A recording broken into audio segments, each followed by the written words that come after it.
Muslim ಸಮಾಜದ ಶಿಯಾ ಪಂಗಡದ ವತಿಯಿಂದ ಮೊಹರಂ ಅಂಗವಾಗಿ ಎದೆ ಬಡಿದುಕೊಂಡು ರಕ್ತ ಹರಿಸಿ ಮಾತಮಾಚರಣೆ. ಪ್ರಿಯ ವೀಕ್ಷಕರೇ, ನೀವು ಇನ್ನೂ ನಮ್ಮ insight news 14 YouTube channel subscribe ಮಾಡಿಲ್ಲವೆಂದರೆ ಕೂಡಲೇ ಸಬ್ಸ್ಕ್ರೈಬ್ ಮಾಡಿಕೊಳ್ಳಿ. ನಮಸ್ಕಾರ ವೀಕ್ಷಕರೇ, ಮೊಹರಂ ಹಬ್ಬದ 10ನೇ ದಿನ ಅಂದರೆ ಅಶುರಾ ದಿನದಂದು ಶಿಯಾ ಮುಸ್ಲಿಂ ಸಮುದಾಯದವರು ಇಮಾಮ್ ಹುಸೇನ್ ಮತ್ತು ಅವರ ಸಂಗಡಿಗರ ತ್ಯಾಗವನ್ನು ನೆನೆದು ಶೋಕಾಚರಣೆ. ಮೊಹರಂ ತಿಂಗಳು ಆರಂಭವಾಗುತ್ತಿದ್ದಂತೆ ವಿಶೇಷವಾಗಿ 10ನೇ ದಿನದಂದು ಶಿಯಾ ಸಮುದಾಯದ ಪುರುಷರು, ಮಹಿಳೆಯರು ಮತ್ತು ಮಕ್ಕಳು ಕಪ್ಪು ಬಣ್ಣದ ಉಡುಪನ್ನು ಧರಿಸುತ್ತಾರೆ. ಕಪ್ಪು ಬಣ್ಣವು ತೀವ್ರ ದುಃಖ ಮತ್ತು ಶೋಕದ ಸಂಕೇತವಾಗಿದೆ. ಕರ್ಬಲಾ ಯುದ್ಧದಲ್ಲಿ ಹುತಾತ್ಮರಾದವರ ನೆನಪಿನಲ್ಲಿ ಈ ದಿನ ಸಂಪೂರ್ಣವಾಗಿ ಮೌನ ಮತ್ತು ನೋವಿನ ವಾತಾವರಣವಿರುತ್ತದೆ. ಸೀನಾ ಜನಿ ಎದೆ ಬಡಿದುಕೊಳ್ಳುವ ಆಚರಣೆ.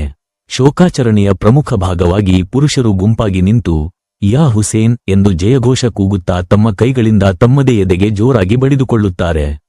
ಇದನ್ನು ಸೀನಾ ಜನಿ ಅಥವಾ ಮಾತಾಮ್ ಎನ್ನಲಾಗುತ್ತದೆ.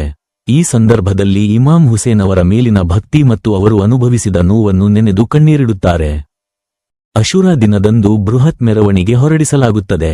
ಇದರಲ್ಲಿ ಅಲಂ ಅಂದರೆ ಶಿಯಾ ಪಂಗಡದ ಕಪ್ಪು ಧ್ವಜ ಮತ್ತು ಇಮಾಮ್ ಹುಸೇನ್ ಅವರ ಕುದುರೆಯ ಸಂಕೇತವಾದ ಜುಲ್ಜನಾವನ್ನು ಪ್ರದರ್ಶಿಸಲಾಗುತ್ತದೆ. ಈ ಇಡೀ ಮೆರವಣಿಗೆಯ ಉದ್ದಕ್ಕೂ ಕರುಣಾಜನಕ ಕವಿತೆಗಳನ್ನು ಹಾಡುತ್ತಾ ಇಡೀ ಸಮುದಾಯ ಶೋಕ ಸಾಗರದಲ್ಲಿ ಮುಳುಗಿರುತ್ತದೆ. ಈ ಮೆರವಣಿಗೆಯ ಶಿವಮೊಗ್ಗ ನಗರದ tank ಮೊಹಲ್ಲಾದಿಂದ KEB circle Balaraja Arasu ರಸ್ತೆ ಮೂಲಕ ಕೋರ್ಟ್ ಸರ್ಕಲ್ ಬಂದು ತಲುಪಿ ಸಂಜೆ 5 ಗಂಟೆಯಿಂದ ಸುಮಾರು 7 ಗಂಟೆಯವರೆಗೆ ಎದೆಗಳಿಗೆ ಬ್ಲೇಡ್ಗಳಿಂದ ಹೊಡೆದುಕೊಂಡು ಹಜ್ರತ್ ಇಮಾಮ್ ಹುಸೇನ್ ರವರ ದುಃಖ ತನ್ನದಾಗಿಸಿಕೊಂಡು ಹುಸೇನ್ ಜಿಂದಾಬಾದ್ ಘೋಷಣೆಗಳೊಂದಿಗೆ ಮುಕ್ತಾಯವಾಯಿತು.